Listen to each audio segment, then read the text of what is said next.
My name's Gemma Manson. I'm Early Talent Manager at Newcastle Building Society. My name is Paul Turner and I'm the Policy Specialist at NCFA Award Organisation. I'm Dehenna Davison, the MP for Bishop Auckland and Minister for Levelling Up. Well, we're here today because it's National Apprenticeships Week. In terms of the number of employers that you're seeing kind of taking on apprentices, are you seeing growth? Yes, definitely.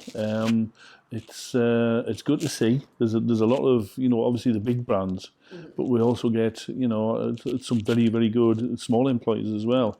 And, that's one of the areas where, we are trying to get the growth in is the smaller employers. Because they really want these apprentices. They really, really want them to be in place, and they want somebody in place that they know that can bring through, their actual work, and potentially stay, and then potentially perhaps even take business on as and when the owner or the manager decides to give it up. So yeah. So what are some of the sort of barriers that smaller businesses are facing at the moment? That's an interesting one. We know we can't talk that much about the levy, but that is that is an issue with smaller employers, and I think the fact that that it's, yes, they do get some funding down through outside of the actual levy itself, because they haven't got the pay bill there, they haven't got that minimum amount of pay going through to actually get the levy. We're looking at additional incentives to help them out on that side as well.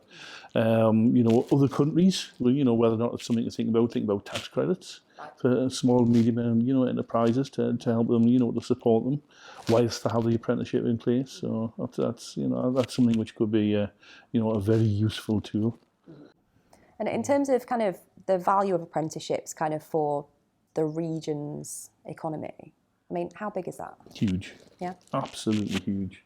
It's across every sector as well. We tend to think of apprenticeships being in traditional sectors. Yes. We think about business, we think about manufacturing, think about transport and things like that, but there's so much more out there. And the more sectors that are active in the apprenticeship market can only be better for the region. Yeah, 100%, totally agree.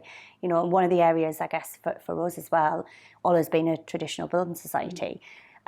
We've got kind of subsidiaries, and one of the big ones for us is digital and tech. Right. And I think in that space, we know we've got a huge gap in terms of skills. So allowing us to use the apprenticeship route can absolutely, fill that skills gap and help us kind of future-proof our business, but equally for the region as well. And there must be tons of young people who are really keen on going into a career in digital and tech. 100%. Yeah.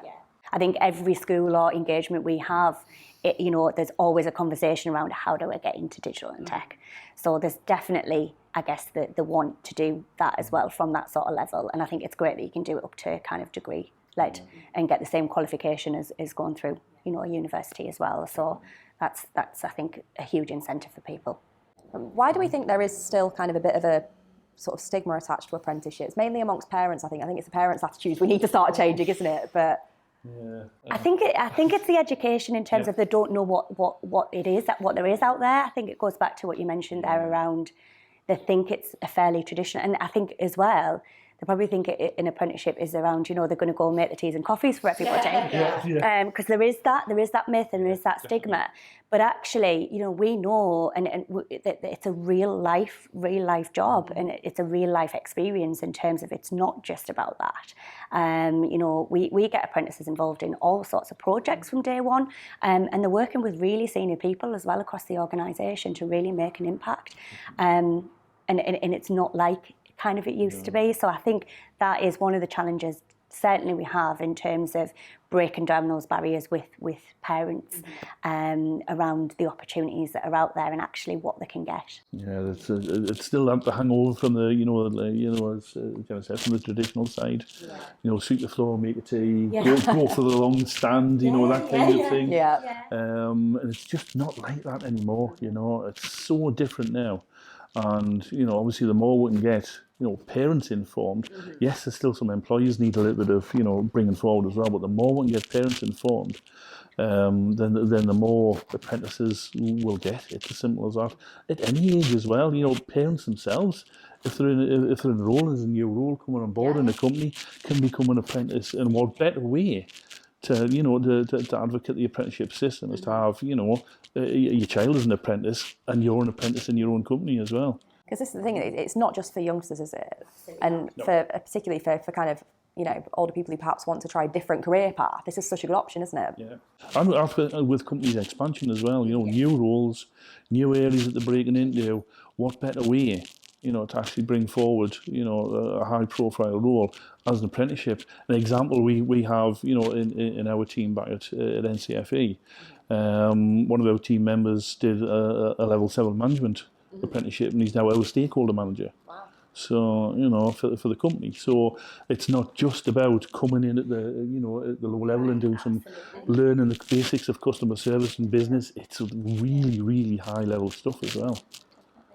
And I think you see a lot of that now in terms of like people who are applying for apprenticeships as well. There's a real mixed bag in terms of those that are just school leavers, but equally those that are wanting to change career or what have you, in terms of just building new skills. And we have something similar in terms of we've got some senior leaders and business leaders at the moment that are on a level 7 qualification.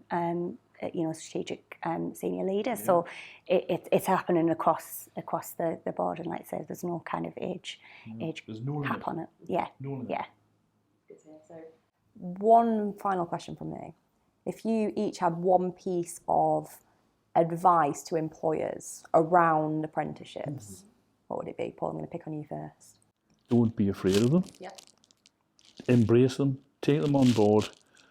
Work with everybody that's involved, and you'll never look back. I think for me it is learn from it as well. So like I say, take that. But I think one of the most important things for us has been getting the right kind of training providers on board as well, making sure that they kind of understand you as a business, you understand them, and actually working in partnership to actually build that kind of a program and that career for that young person. I think it's been a kind of a real kind of, advice and win for us, really. And the opportunities, are absolutely brilliant. One of our apprentices does reverse mentoring with our chief executive. Oh, wow. So the chief executive is learning from the apprentice, and the apprentice is obviously learning so much from the chief executive, and that's what can happen. That's why there's no limit. I think that as well, in terms of having the exec team on board with apprenticeships does really help in terms of, and like I say, our exec team and Andrew, our chief exec, is totally behind, kind of increasing that and that ambition. And I think that really helps in terms of getting that out into the organisation to make sure that everyone's behind it. But we have the same scheme in terms of a reverse mentor. So all the exec teams have somebody from our early talent cohort reverse mentoring them as well. So what are some of the best things they say that they've learned from the apprentices? New ideas. Yeah.